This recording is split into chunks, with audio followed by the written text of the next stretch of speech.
por definição, são medicamentos biológicos obtidos do processamento industrial do plasma humano. Nós podemos dividir esses medicamentos em 3 grandes grupos. Medicamentos voltados para imunologia, repositores de volume e os concentrados de coagulação, os concentrados fatores de coagulação. Então, atualmente a gente identifica a possibilidade de fracionar, de produzir um grupo de 20 produtos diferentes. Os imunoderivados têm uma característica que usa o plasma humano como a sua matéria-prima. Isso nos insere diretamente dentro de uma complexa rede de obtenção. A gente observa que no hemocentro, o doador doa seu sangue. Uma parte desse sangue já é imediatamente levada para o seu processamento, onde vai ser separado as hemácias, as plaquetas e o plasma fresco que nos interessa. A outra parte, que é alicotada, segue para os testes, onde serão feitos todos os exames necessários para a liberação, através de um sistema, desses produtos que são consumidos. O sangue total não existe mais, agora nós temos aqui 3 produtos oriundos dessa doação. As hemácias e as plaquetas são totalmente consumidas nos hospitais, enquanto o plasma, que tem apenas consumo de 15% do que é coletado, gera o que a gente chama de plasma excedente. Esse plasma excedente é o que nos interessa para a purificação das proteínas terapêuticas, que a gente vem chamar dos hemoderivados. O consumo de hemoderivados começou de uma necessidade de guerra.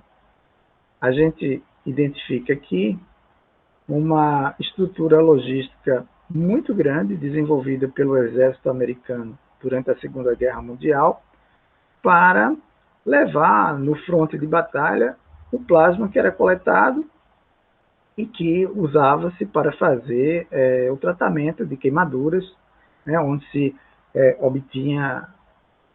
tinha ali a necessidade de se ter albumina para repor o volume daquelas queimaduras.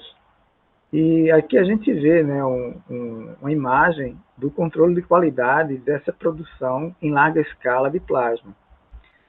Era necessária uma logística bem grande, ou seja, a matéria era levada para a Europa através de navios, com congelamento das unidades, e distribuídos em caminhões refrigerados. Era uma estrutura pesada que merecia melhoras. A melhora veio já fazendo-se a liofilização desse material. Então, o que se levava até um mês para atravessar o Atlântico, com todas as dificuldades, passou a ser feito em algumas horas através de aviões, levando o plasma liofilizado, que já era uma inovação para a época. Mas era preciso modernizar ainda mais essa estrutura. E isso veio com uma sequência de estudos que começou com a técnica da eletroforese, que mostrava que o plasma não era aquela uniformidade, ou seja, uma parte líquida uniforme, mas sim frações, que essas frações seriam depois identificadas como proteínas. No caso, onde se quer a reposição do volume, a proteína almejada era a albumina. E aqui as outras frações, alfa, beta e gama globulina, eram as proteínas até então sem a caracterização da sua funcionalidade. Edwin Kohn, que era um químico, ele trabalhou num projeto de purificação dessas proteínas, e que, ao final da guerra, Segunda Guerra Mundial, a gente já tinha um trabalho que foi publicado em 1946, onde mostrava a purificação completa a partir do plasma das frações mais concentradas, ou seja, da albumina, que a gente já obteve ali uma purificação de 95%, e da imunoglobulina, que teve uma purificação de 90%. Dessa forma, não precisou-se mais a utilização do plasma totalmente, e sim dessas frações que foram sendo aperfeiçoadas e difundidas pelo mundo a partir desse trabalho. Atualmente, nós temos 78 fábricas regularizadas no mundo inteiro. Dessas, a maioria da iniciativa privada, nós temos cerca de 59, enquanto 19 tem uma certa participação do governo. Né? Praticamente todos os continentes têm fábricas de hemoderivados, ou seja, a partir de um trabalho científico, a tecnologia foi difundida o mundo afora. Hoje nós fracionamos cerca de 65 milhões de litros de plasma. Né? A maioria ainda na Europa, em segundo lugar os Estados Unidos e a China, né? o Ocidente agora, o Oriente, desponta como sendo o grande potencial de fracionamento, uma vez que esses números têm crescido expressivamente nos últimos 5 anos. A América do Sul representa apenas 1% dessa capacidade de fracionamento. E aí está sendo representada por Argentina, o Brasil, né, que tem a Hemobras, e a Venezuela, que também tem uma unidade capaz de processar 50 mil litros por ano. O cenário atual, antes da Covid-19, mostrava um desabastecimento contínuo de imunoglobulinas. A imunoglobulina, antes da pandemia, já estava sendo objeto de muitas ações dos governos para evitar sua escassez. O FDA fez uma menção sobre a importância de se ter resguardado o interesse americano no fornecimento de imunoglobulina e apontava para uma severa escassez desse produto. Na Europa, nós também temos aí a Associação dos Farmacêuticos, que lançou um grande alerta para os hospitais pelo risco da falta da imunoglobulina. Foram verificadas aí uma quantidade muito grande de citações. No Brasil, esse impacto tem sido muito grande. Já em 2009, a gente tinha aí um cenário de que iria faltar imunoglobulina, porque estava cada vez mais difícil e mais caro conseguir esse produto. Então, o plasma, mesmo antes da Covid, se transformou num insumo estratégico para esses países, para todos os países. Hoje é um entendimento que, além de ser estratégico, faz parte de programas de soberania, né? Ter uma estrutura organizada de captação de plasma.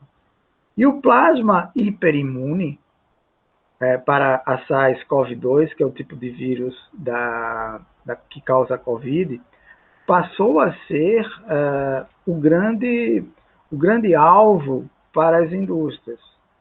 E as indústrias, nesse momento, voltaram-se para fazer associações, e aí nós temos um grande acordo que foi feito entre os 3 maiores produtores do mundo, a Octapharma, Takeda e a Biotest, além do LFD, que configura aqui grandes players no mercado, onde eles fizeram associação em busca do plasma hiperimune, ou seja, daquele plasma das pessoas que doaram, que já tiveram a doença ou já tiveram contato com o vírus. e desenvolveram anticorpos. Os impactos da COVID na produção do hemoderivados, eles poderiam ser caracterizados como dois aspectos, o aspecto econômico e o tecnológico. A gente entende que o aspecto econômico tem um grande impacto no mercado e nas consequências deste mercado no futuro, e isso foi objeto de um estudo da Plasma Fractionation Market, que é uma revista especializada nesse segmento. É uma consultoria que vende o serviço. Esse serviço acaba norteando os produtores internacionais. Eles mostram que o mercado global, que estava sendo aí avaliado em 30 bilhões, cerca de 30 bilhões de dólares ano até 2024, estava com a média de crescimento em torno de 6,5%. E agora, a gente vê que os produtos desse mercado continuam sendo divididos na imunoglobulina, albumina, fatores de coagulação e inibidores de protease, sendo que a imunoglobulina é o carro-chefe desse mercado e é ela que está causando todo o desequilíbrio no mercado internacional. Se espera que, por conta da pandemia, aconteça uma retração de 15% no volume de plasma fracionado no mundo entre 2000, 2021, 2020 e 2021, e que essa retração seja responsável por um aumento que pode chegar a 10% no preço internacional. 10% de um produto que já estava muito caro e escasso. A estabilidade desse mercado só está prevista depois de 2022. Essa estabilidade, ela certamente está voltada para os baixos estoques desse produto e a diminuição da produção. Nós temos notícias de fábricas que interromperam sua produção e já estão há 2 meses sem ter condições de fracionar nada, porque 20% das pessoas foram contaminadas. Isso aconteceu na Espanha e é notícia também que aconteceu parecido na Itália, né? Os aspectos tecnológicos, esses são os mais representativos. A gente pode dizer que o mundo sairá diferente dessa pandemia, e principalmente no tocante à sua produção de anticorpos, né? É evidente que esse assunto termina perpassando o que a gente está conversando aqui. Entre o impacto tecnológico, a gente poderia começar com as vacinas, né? Estaria ligado na nossa análise. Nós, a partir do vírus, do isolamento genético, foi possível atenuar o vírus e a gente ter uma modalidade de vacina que é a vacina vírus atenuado. E do sequenciamento genético desse vírus, a gente pode desenvolver as proteínas que atuam neutralizando o spike, que são aquelas proteínas que se ligam nas células hospedeiras, ou no genoma do vírus. E isso voltado para a produção dos anticorpos. Tá? Então, da mesma forma, acontece com o plasma. Ou seja, nós temos 3 etapas de obtenção dos anticorpos, que a gente poderia começar com o plasma rico, né, em imunoglobulina, que é o plasma anti-Covid, é o plasma de convalescência. Esse plasma, ele tem uma utilização clínica e ele é classificado como plasma hiperimune. Hoje nós temos alguns centros tratando pacientes com isso, a gente vai ver mais na frente. É um plasma que, levado para a indústria, ele vai proporcionar a produção das imunoglobulinas específicas anti-Covid. É nesse segmento que houve aquele acordo entre os maiores produtores para se produzir uma imunoglobulina que seja capaz de neutralizar o vírus. E na sequência, é evidente, nós temos a produção de anticorpos monoclonais, que seriam uma imunoglobulina também, mas especificamente com ação anti-spike e anti-core, ou seja, anti a proteína que se liga à célula hospedeira e anti-replicação do seu genoma. Na plasmaterapia, na utilização do plasma convalescente, nós tivemos as primeiras notícias dessa utilização ainda na China, por volta do início do ano, onde se publicou que pacientes recuperados da Covid, que exibiam títulos de 1 para 160, tinham sido doadores de plasma para ajudar a tratar aquelas pessoas que não conseguiam desenvolver anticorpos ou já estavam em atividades de complexidade da doença. Bom, esse plasma despertou o interesse da sociedade médica justamente pelo esse aporte de anticorpos, que seria a primeira saída terapêutica, a primeira resposta terapêutica para uma doença que não tinha ainda remédio, como ainda hoje não tem.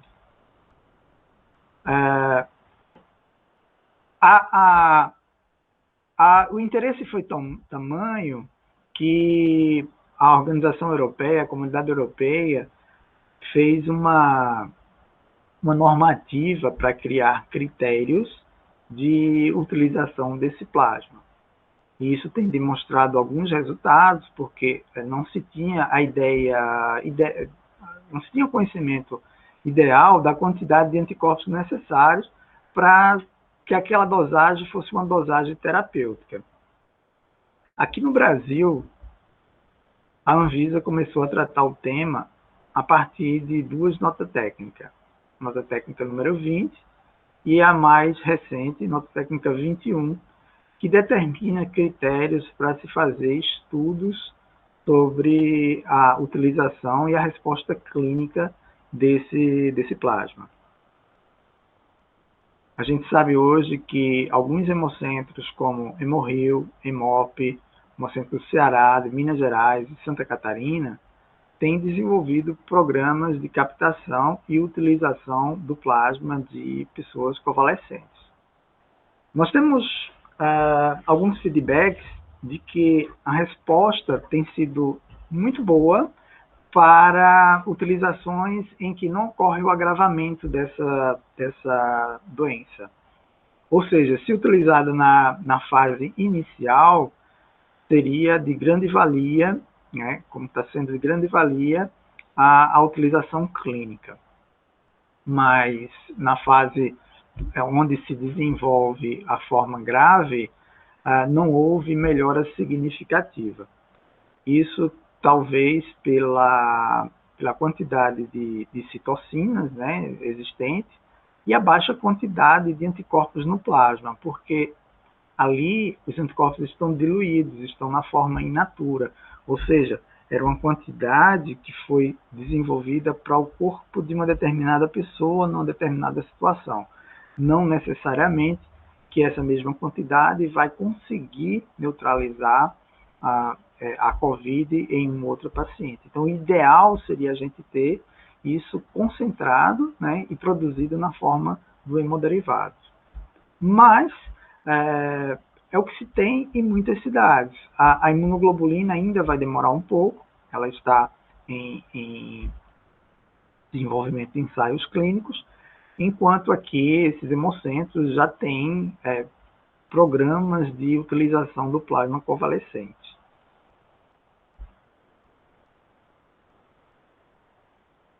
Aqui Os chineses também apresentaram um estudo muito interessante, que foi a substituição completa do plasma, ou seja, tira-se o plasma do paciente com a COVID e restitui-se o plasma desse paciente com plasma convalescente, ou seja, plasma de alguém que se curou. Esse resultado parece ser muito promissor, porque as respostas clínicas têm sido alvissareiras, né? E já tem alguns relatos de outras situações que a mesma técnica foi trabalhada com muito sucesso. Na produção industrial, nós temos aí o anúncio de uma produtora espanhola de hemoderivados, a Grifols, que mostra que teve o primeiro lote produzido e já entrou em ensaio clínico. Os ensaios clínicos, a gente não tem ainda respostas sobre isso, mas em discussões não oficiais, ou seja, sem estar publicadas, elas parecem ter dado resultados muito bons, inclusive em casos graves, né?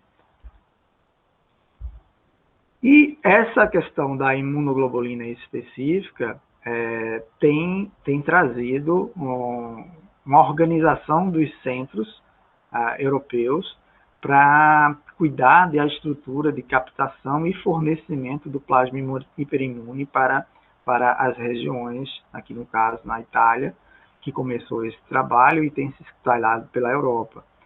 Ou seja, o plasma hiperimune tem sido tratado como uma das matérias-primas mais estratégicas dos países europeus.